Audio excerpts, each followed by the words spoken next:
Yo, Kpaceguy here. What's going on YouTube? Welcome back to the channel. Today we're going to talk about XLR cables. And if you're not familiar what XLR cables are, I bought a whole bunch of them to show you guys. So in here are about 6 or 7 different XLR cables.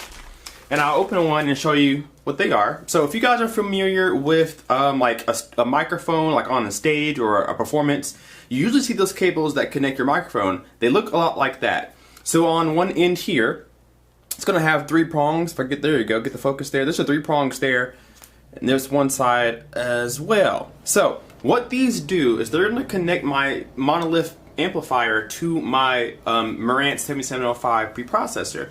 And these are supposed to give you a better sound quality, a more secure connection, and reduce the noise that you get from electrical interference, or so they say.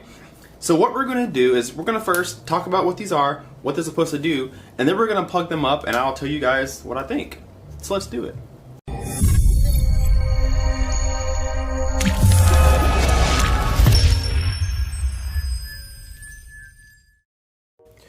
Now you may have a receiver or a preprocessor that has the option to do either XLR balanced outputs and inputs, or RCA unbalanced outputs or inputs. You also may have a subwoofer that can accept them too. So what we're going to do in this video is we're going to compare the two, because this is what we're going to be comparing, RCAs versus XLR inputs and outputs. We're going to compare the two and see which one gives you a better sound quality, or if any better advantage at all with XLRs. And we're going to see which one you guys should have if you guys have the option.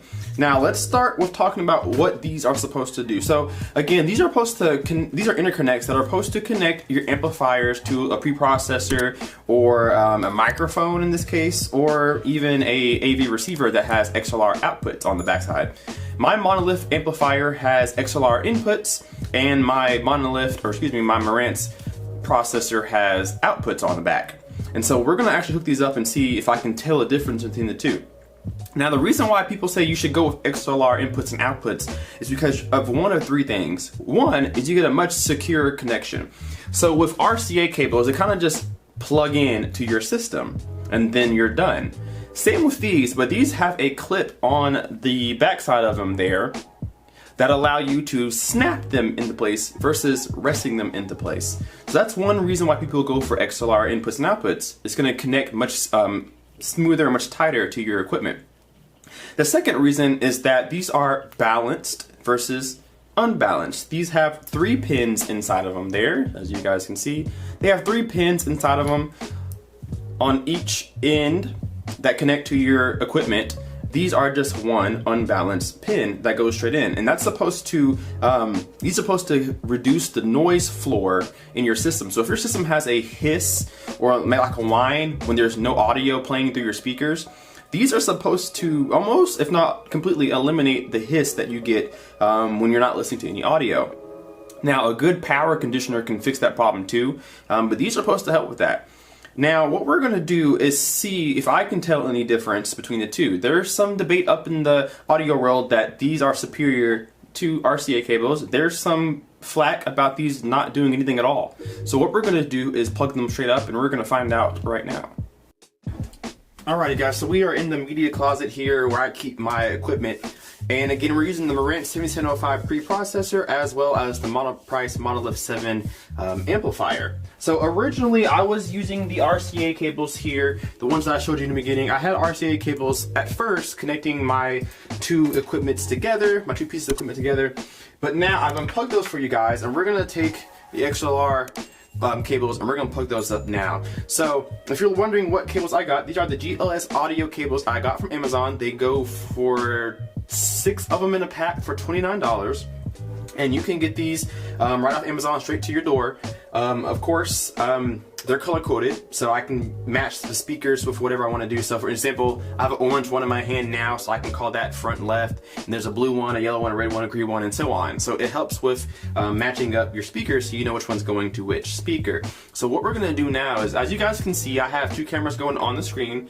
We are going to plug up the new XLR cables as so. So on the back of my Marantz 7705, you have layouts at the very bottom where you're going to plug in the XLR inputs and output. And they're labeled front, left and right, center, surround left and right, surround back left and right, height 1 and 2, which is going to be your Atmos or DSX or Aural 3D. We have another height and then you have subwoofer 1 and 2. In this case, we're going to plug up the first 5 speakers. That's going to be front, left, right, center, and surround left and right. So let's go ahead and take one.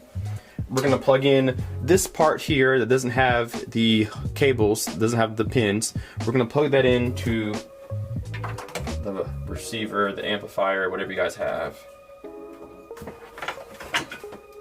All right, and there, I don't know if you guys heard that on the camera, but you have a nice secure click. So these things aren't coming out at all unless you press that button we talked about earlier to release the clip. So let's do it. We're going to use yellow for the front left.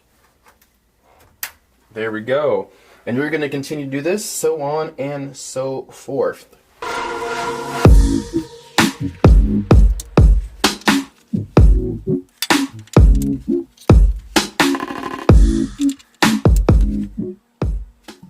So I've made all my connections now. We did the first 5 speakers, surround left and right, the center, and then the front left and right there. So those are the 5 that I have hooked up so far. And as you can see, the sides with the pins here, they're gonna connect like this. So this has the pins, that's gonna go to the amplifier. This is the side that didn't have any pins, that had the holes that are gonna go into your receiver or your preprocessor, whatever you have you. So what we're gonna do now is we're gonna turn around the monolith, and you're gonna see some more outputs and inputs just like this. We're going to show you how to hook it up to the amplifier itself. Alright, so hopefully you guys can see this well on the secondary camera, but we're on the back of the monolith now. If you guys haven't messed with a monolith, you don't understand how heavy these things are. It's an 100-pound amplifier, so I did my best on trying to turn it around as much as I could without damaging myself or the unit itself. But we're on the back side here, and you can see where the RCA inputs used to be. Now, the XLR balance inputs are actually just above them, there at the top. So if you have an amplifier that can do either RCAs or XLR inputs, there's going to be a switch that's going to allow you to change what type of input you're going to be doing. So you don't want to run both. You want to pick one or the other. So for me, I was on RCAs, but I switched the switch for each individual input, and I changed it to XLR. So now I can go and take the other end of the XLR cable and plug them into the monolith. And it's going to be the same process that you did with the amplifier or the receiver itself. So this time you're going to have the 3 pins here. If it gets to focusing, you're going to have the 3 pins here, and you're going to plug in the corresponding color to match with the amplifier. So last time we did the front right, we did it as an orange color. So we're going to plug in the front right from the orange. So we're going to find that on the back of the amplifier here. So front right is right here. So we're just going to plug that in. There we go. And now we're nice and secured. You're going to hear a click when it's nicely placed in there. So we're going to do that again. So we're going to do the yellow one, which was the front left. Got the front left cable here. We are going to plug that sucker in there. Find the front left, which is right here. We're going to line it up, plug it in, and we've done it. We've done 2 out of the 5. So we'll go ahead and do the same thing for the last 3, the center and then the 2 surrounds.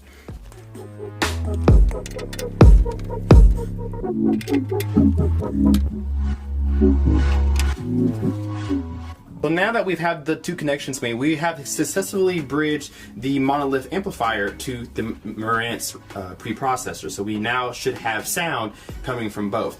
So you shouldn't have to do anything in your receiver or your preprocessor. It should automatically send that signal over. But again, make sure you change your inputs selector here on your monolith or whatever amplifier you have. Make sure that you selected the XLR so that your amplifier knows which input you're going to do. So now I'm going to put this back together. I should be getting sound from both the receiver and the amplifier. So let's see. Alright guys, so I have the speakers hooked up now. I went ahead and played a few tones to make sure everything's working, and all my speakers are good to go. So what I'm going to do now is I'm going to put the microphone right up to the speaker, and I'm going to crank the volume and see how loud I can turn it before we hear that hiss, if we hear that at all. So I'm going to bring you guys really close, and we're going to crank the volume up ever so slightly, little small increments, and then tell me if you guys can hear a hiss and what number you hear it on the volume meter.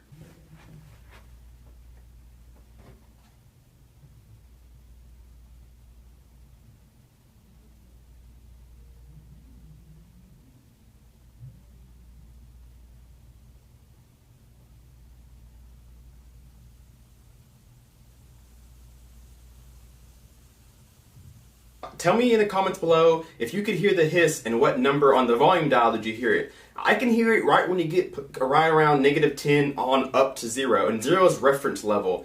So I don't ever turn my system up that high, but 0 is reference level. So tell me what number you guys heard it. I heard it around 15, -15, all the way up to 0. But that's if I put my ear right next to the tweeter. I can't hear it even standing from here, this close to the speaker. I can't hear it. I have to put my ear right into the grill, just like you guys were, to be able to hear it. So that's really, really good. So basically, there's absolutely no noise floor in your normal listening environment unless you're sitting that close to the speaker. So what we're gonna do for one last thing, you're supposed to get better audio quality too when you have XLR cables. So we're gonna play a quick song, and I'm gonna see if I notice any kind of audio quality compared to an RCA cable.